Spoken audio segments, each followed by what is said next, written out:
আমার সব কিছু একদম টপ টপ করে মাখিয়ে মুখিয়ে আটা ময়দা দিয়ে রেডি করা শেষ। এখন আমি দিয়ে দেবো ভাজতে। আর এটা যেহেতু অনেকটা সময় নিয়ে ভাজতে হয়, আর ব্রয়লার না, তারপর তো এটা অনেক শক্ত থাকে, তো আর বেশি জাল দিলে তো আবার পুড়ে যাবে, তো এই জন্য হালকা জালে দিয়ে আমি বসাই দিচ্ছি। রানের সাইজগুলো দেখতে কিন্তু আমার ভীষণ ভালো লাগতেছে। তো আমি এই যে ভাজাভাজি করতেছি, যেহেতু আছে এগুলো সন্ধ্যের নাস্তা, তো আমি বিকেল বিকেলেই বসাই দিছিলাম।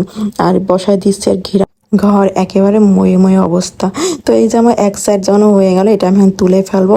তার ফাঁকে এই যে পড়া ধুয়ে কখন এসে দেখি রান্নাঘরে চুপচুপ করে মানে ঘিরান নিচ্ছে, বলতেছে আম্মা মানে তার তখনই খেতে হবে এমন একটা অবস্থা। আমি বকা লাগাইছি, যাকে যা পড়তে পাস পড়াতে ওঠ, তারপরে সে খাবি, এখনো হয়নি। পরে আবার আমি যখন চলে গেছি এসে দেখি নাড়ানাড়ি করতেছে, মানে ও দেখতেছে শব্দ করে এখানে হয়েছে কিনা, কিন্তু আমি তো জানলা দিয়ে দেখে ফেলছি। আর আমার দেখে দিয়ে দৌড়, মানে এমন দুষ্টু। পরে আমি বাকিগুলা ওইভাবে করে নিলাম, আর এই যে হয়ে গেছে, নাড়িয়ে ফেলবো।